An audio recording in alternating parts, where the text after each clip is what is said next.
Hello Year 2.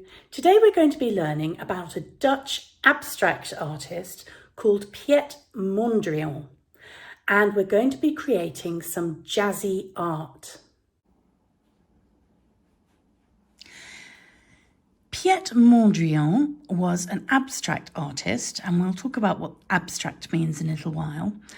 He was born in 1872 in the Netherlands, which is in Europe. And he was born, his name was Pieter Cornelis Mondrian, but he shortened it to Piet. And when he moved to Paris as a young man, he took one of the A's out of his name. So he became Piet Mondrian, which sounds more French than Dutch. Now, here's a picture of him as a young man. And here he is as an older man. And this is a self-portrait that he did of himself. He must have been about 28 years old when he did this.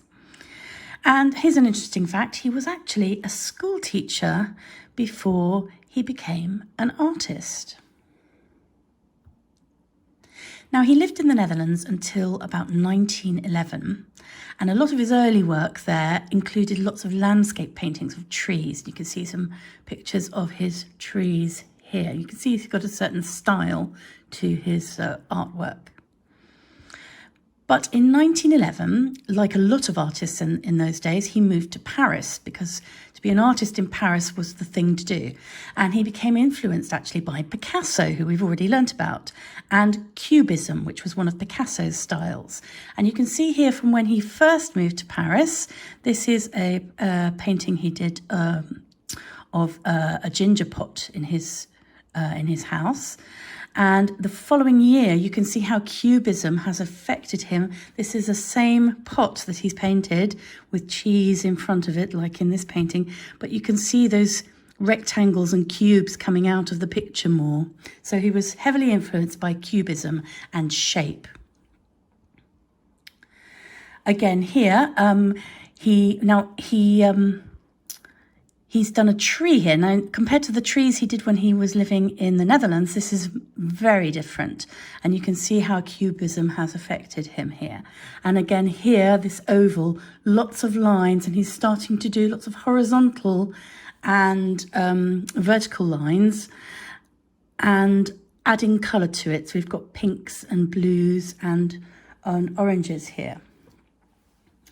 And he actually returned to the Netherlands in 1914 because his father was ill, and he didn't return to Paris again until 1918.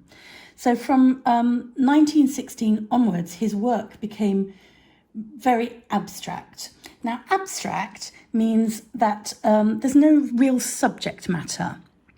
It's more of an idea and shape and lines. And so you can see here in 1916, he's focused on lines and shape with black paint.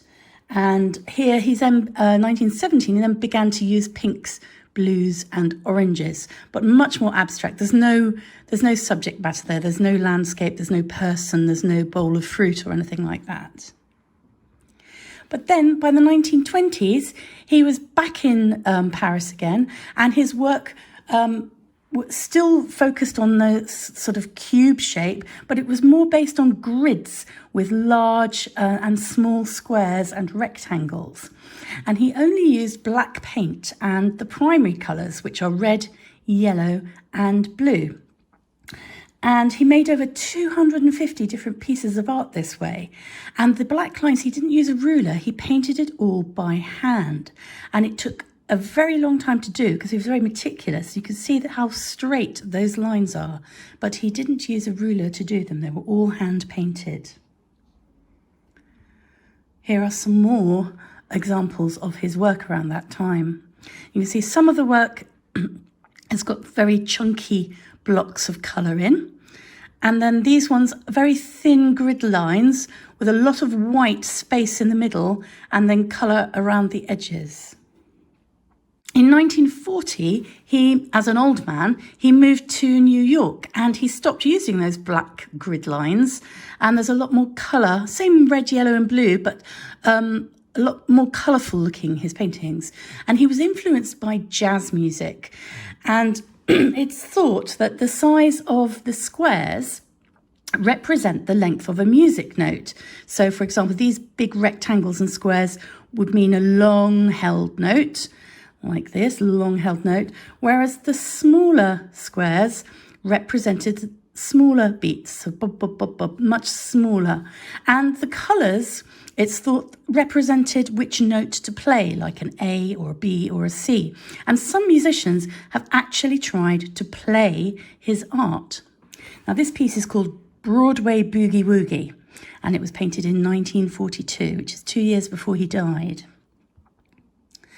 And this piece here is called Victory Boogie Woogie, and it was painted in 1944, which is when he died. And actually, he didn't get to finish this piece. He died. He became ill with pneumonia, and unfortunately, he died in America. But he's still a very famous and very well remembered, and his work is seen in all sorts of places, on clothes, on furniture, and even on buildings. So we're going to have a go at making some Mondrian art today, and we're going to make our own design. I've given you a couple of ideas here, and you can look back on the video. So you might like to do the thin grid lines or the thicker, larger colours. And you'll need some paper or card, preferably white, a ruler, but you don't necessarily need a ruler if you think you can draw the lines by hand straight. Remember, he did, but he did take a long time to do them. A pencil if you want to, or you can go straight ahead and use a black marker pen, and red, yellow and blue felt tip pens as well. Now you could also use paints or pencils or crayons or pastels if you'd prefer to.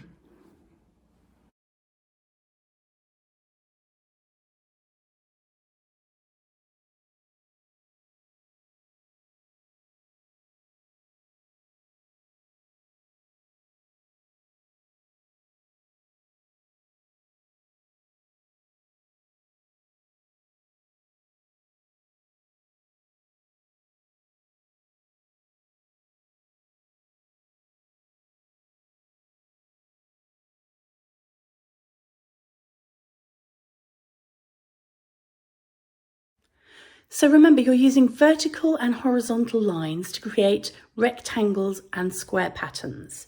Now, you don't have to copy my design. You can do it however you like. You can either do a large design like this, or you can go for Mondrian's smaller, thin grid line work that he did as well, his design there. But you're using black and the primary colours red, blue and yellow. Now remember, less colour is more with this design. You need to keep a lot of those squares and rectangles blank, keep them white, and just have a little bit of colour going around the edges in certain areas. I'm looking forward to seeing your work.